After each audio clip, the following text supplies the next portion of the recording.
interpretation of the wave function. Interpretation. The wave function.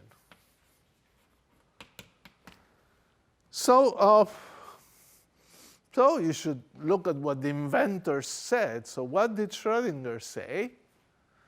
Schrödinger thought that psi represents particles that disintegrate. You have a wave function, and the wave function is spread all over space, so the particle has disintegrated completely. And wherever you find more psi, more of the particle is there. That was his interpretation. Then came Max Born, and he said, that doesn't look right to me. If I have a particle, but I solve the Schrödinger equation. Everybody started solving the Schrödinger equation. So they solved it for a particle that hits a Coulomb potential. And they find that the wave function falls off like 1 over r. Okay, the wave function falls off like 1 over r. So is the particle disintegrating? And if you measure, you get a little bit of the particle here. No, Max Born said, we've done this experiment. The particle chooses some way to go, and it goes one way. And when you measure, you get the full particle. Particle never disintegrates. Okay, so Schrödinger hated what Max Born said. Einstein hated it. But never mind, Max Born was right. Max Born said it represents probabilities. And why did they hate it? Because suddenly you lose determinism. You can just talk about probabilities. So that was sort of funny. And in fact, neither Einstein nor Schrödinger ever reconciled themselves with the probabilistic interpretation. They never quite liked it. It's probably said that the whole Schrödinger cat experiment was a way of Schrödinger to try to say how ridiculous the probability interpretation was. Of course, it's not ridiculous, it's right. And the important thing is summarized, I think, with one sentence here. I'll write it. Psi of x and t does not tell how much of the particle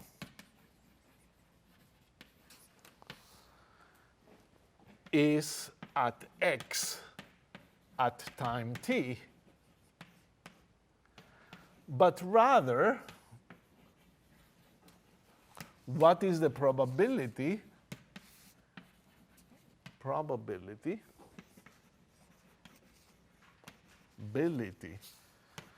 to find it at x at time t. So it's in one sentence, the first clause is what Schrödinger said, and it's not that.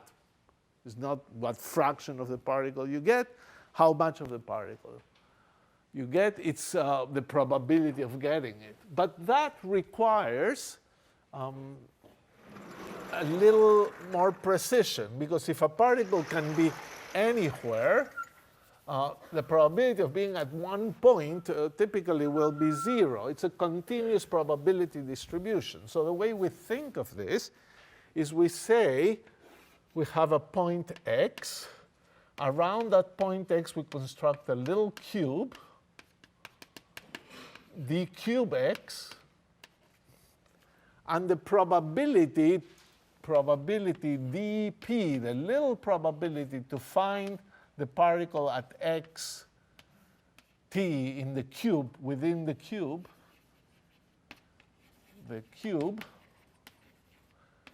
is equal to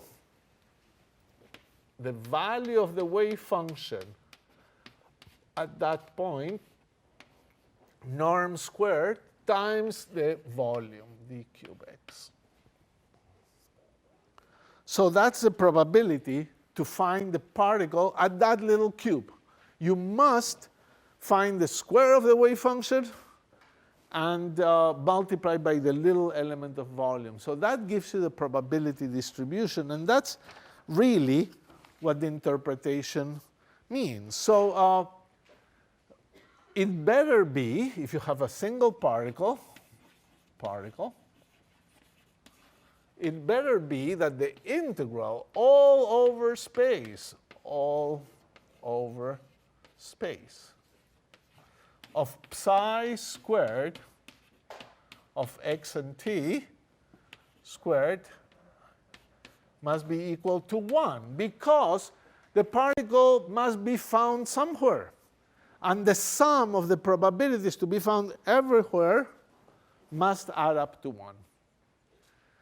So it better be that this is true. And this poses a set of difficulties that we have to explore, because you wrote a Schrödinger equation, and this Schrödinger equation tells you how psi evolve in time. Now, a point I want to emphasize is that the Schrödinger equation says, suppose you know the wave function all over space. You know it here at some time t naught. The Schrödinger equation implies that that determines the wave function for any time. Why? Because if you know the wave function throughout x, you can calculate the right-hand side of this equation for any x. And then you know how psi changes in time. And therefore, you can integrate with your computer the differential equation and find the wave function at a later time all over space, and then at a later time. So knowing the wave function at one time determines the wave function at all times.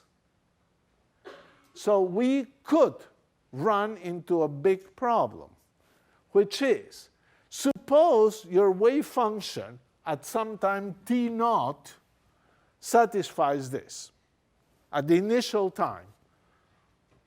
Well, you cannot force the wave function to satisfy it at any time, because the wave function now is determined by the Schrödinger equation. So you have the possibility that you normalize the wave function well. It makes sense at some time, but the Schrödinger equation later, by time evolution, gives you another thing that doesn't satisfy this for all times. So what we will have to understand next time is how the Schrödinger equation does the right thing and manages to make this consistent. If it's a probability at some time, at a later time, it will still be a probability distribution.